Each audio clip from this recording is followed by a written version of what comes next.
So ito na nga yung sinasabing contest. Parang hindi na nga yata gagawin dito na Egypt. Look at Albert and even Tipoy. Minion wave flow. Si Maro ay nandito na rin. Ginamit agad yung real world manipulation. And si Luke, medyo mga lahat yung buhay pero Torres sa gitna ay masisira na. Grabe, talagang hindi kahit yung Suyo hindi kaya ng Joy. And si Cherry pumapasok na. Hindi niya papatay sa Alpha pero ubus na yung outer towers ng Egypt dito. Bottom lane na lang yung natitira actually.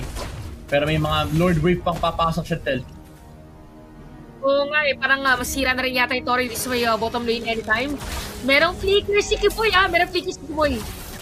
May flicker si Kiboy. And look at Alpha from the back. Ay, dediretso gamit ang kanya heavy spin. Flicker din na gamit na. Meron mga pa-vacuum dito para kay Jockey. Pero grabe yung minion wave. Medyo makapal. Ang bit-bit ng Indonesia. Explosion play na naman para dito kay Kiboy.